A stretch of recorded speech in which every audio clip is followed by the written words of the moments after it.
영적 집중이 약해질 때 역대하 15장 17절 산당은 이스라엘 중에서 제하지 아니하였으나 아사의 마음이 일평생 온전하였더라. 아사 왕은 외적 순종에 있어서 온전하지 못했습니다. 그는 주된 일에서는 옳게 행했지만 온전하게 다 잘한 것은 아니었습니다. 그것은 그렇게 중요한 것이 아니야 라고 말하는 것을 주의하십시오. 당신에게 중요하지 않은 것이 하나님께는 아주 중요한 일일 수도 있습니다. 그 어떤 것도 하나님의 자녀들에게 가벼운 문제가 될 수 없습니다. 얼마나 더 오랫동안 하나님께서 이 한 가지를 우리에게 가르치셔야 하겠습니까? 하나님은 결코 인내를 잃지 않으십니다. 당신은 나는 하나님과 올바른 관계에 있습니다 라고 말할지도 모릅니다. 그러나 당신이 여전히 순종하지 않는 부분인 산당이 남아 있습니다. 당신은 하나님과 올바른 관계에 있다고 주장하지만 실상 당신의 삶 속에 하나님께 순종하지 않는 의심스러운 것들이 남아있지는 않습니까? 그것이 무엇이든 당장 없애십시오. 아무리 작은 것이라도 무시하고 지나가서는 안 됩니다. 당신의 육신의 삶 또는 지적인 삶과 관련해 전혀 대수롭지 않게 여기는 것들이 있습니까? 주된 일은 옳게 하고 있지만 다른 부분에서는 엉성하다면 이는 주께 집중하는 마음이 느슨해지고 있는 것입니다. 당신의 심장이 쉬지 않듯이 영적 집중에서도 쉼은 필요 없습니다. 도덕적인 삶에서 벗어난 날을 보내면서 도덕적인 사람으로 유지될 수 없고 영적인 삶에서 벗어난 날을 보내면서 영적인 사람으로 유지될 수 없습니다. 하나님께서는 당신이 온전하게 주의 것이 되기를 원하십니다. 당신 스스로 주의 뜻에 합당할 수 있도록 주의해야 합니다. 이를 위해 대단히 오랜 시간이 걸릴 것입니다. 그럼에도 불구하고 우리 중에는 불과 2분 내에 엄청난 영적 향상을 이루기를 기대합니다.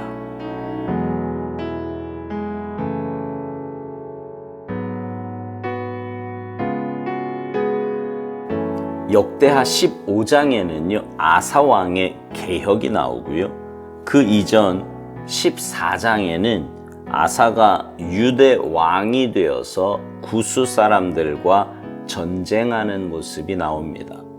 수많은 군사와 병거를 앞세워 유다 땅을 침공했을 때 상대적으로 열세에 놓여 있었던 아사 왕이 하나님 앞에 나아가 기도하는 장면은 정말 깊은 감동을 주기에 충분합니다. 역대하 14장 11절에 보면 아사 왕이 이렇게 기도해요. 아사가 그의 하나님 여호와께 부르짖어 이르되 여호와여 힘이 강한 자와 약한 자 사이에는 주밖에 도와주리가 없사오니 우리 하나님 여호와여 우리를 도우소서. 우리가 주를 의지하오며 주의 이름을 의탁하옵고 이 많은 무리를 치러 왔나이다. 여호와여 주는 우리 하나님이시오니 원하건대 사람이 주를 이기지 못하게 하옵소서. 저는 이 기도가 정말 좋습니다. 그리고 그렇게 멋있을 수가 없어요. 당연히 그 전쟁에서 아사가 이겼고요. 그리고 바로 다음 장 역대하 15장에서는 아사가 많은 개혁을 이루어냅니다. 근데 이 아사의 개혁에요, 한 가지 아쉬운 점은 오늘 본문 역대하 15장 17절에 나오는 말씀대로 산당을 제하지 아니하였다는 겁니다. 왜 그랬는지 모르겠어요. 아사의 마음이 일평생 온전하였다고 성경은 분명히 말씀하는데 왜 산당마저 제거하지 않았는지는 잘 모르겠습니다. 오살드 목사님 표현대로 그것을 별로 중요하게 생각하지 않아서 그랬는지도 모르겠어요. 사실 우리가 신앙생활 하면서도 중요하게 생각하는 것이 있고 그렇지 않게 생각하는 것도 있습니다. 하지만 신앙생활의 작은 부분도 소홀해서는 안 됩니다. 왜냐하면 악한 원수 마귀는요, 바로 그 소홀하게 생각하는 점을 이용해서 우리의 마음과 생각에 파고들기 때문입니다. 목회를 하면서 보면 많은 분들의 마음속에 이 산당이 남아있음을 봅니다. 그것이 생활 습관일 수도 있고요. 경제적인 부분일 수도 있고 자녀 문제일 수도 있어요.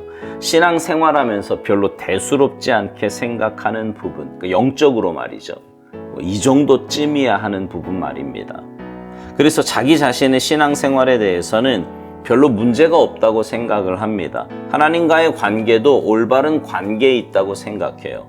그러나 하나님을 향한 온전한 마음이 아니라면 그것은 여전히 오염된 마음입니다. 제가 예전에 그런 비유 종종 들었잖아요. 커다란 정수기통에 정말 아주 작은 그 물에 비하면 100분의 1, 1000분의 1 밖에 안 되는 그 오물이지만 그 오물이 정수기 안에 들어가 있다면 그 물을 누가 마실 수 있겠느냐고요. 하나님을 향한 마음도 마찬가지입니다.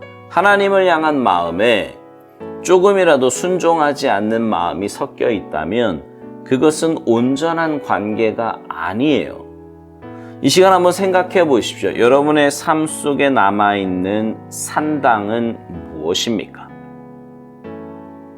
만약 그런 것이 있다면 그것이 아무리 작은 것이라고 할지라도 그냥 지나쳐서는 안 됩니다.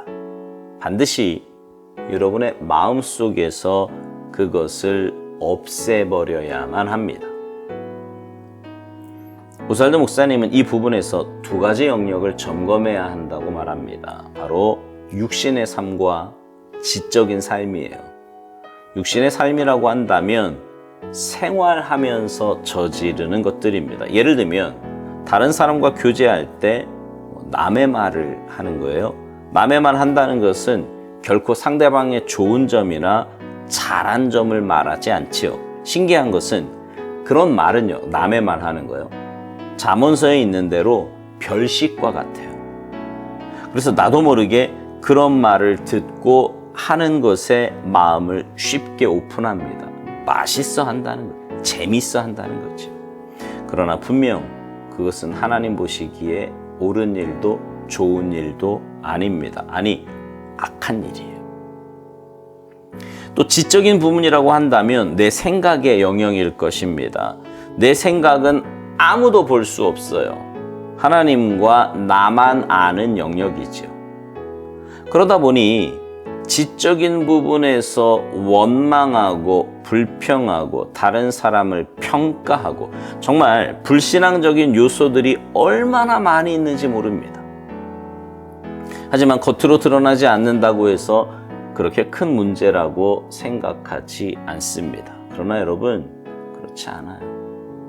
그것이 바로 산당이고요. 그 산당은 언젠가 밖으로 드러나게 될 것입니다.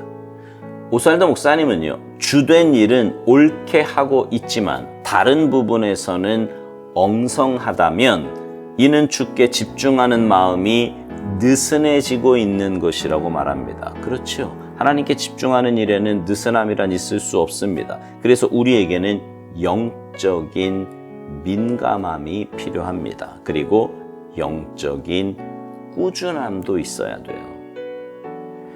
하나님은 우리에게 최고의 은혜를 베풀어 주셨습니다. 그러기에 우리에게 최고의 것을 요구하실 수 있습니다.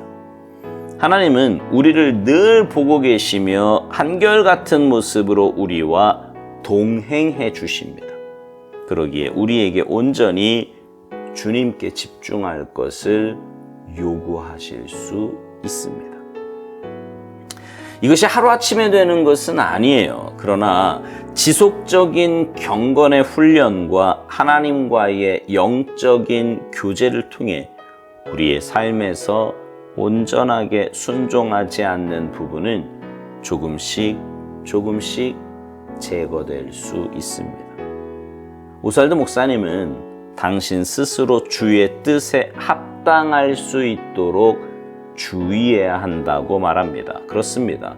우리 스스로 인격적인 하나님과의 관계에 집중해야 합니다. 그리고 온전한 모습으로 주님 앞에 나아가기를 힘쓰며 주님의 도우심을 구해야 합니다. 그래서 날마다 주님 닮아가는 우리 모두가 되어야 합니다.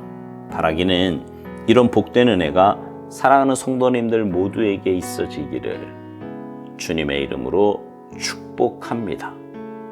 아멘.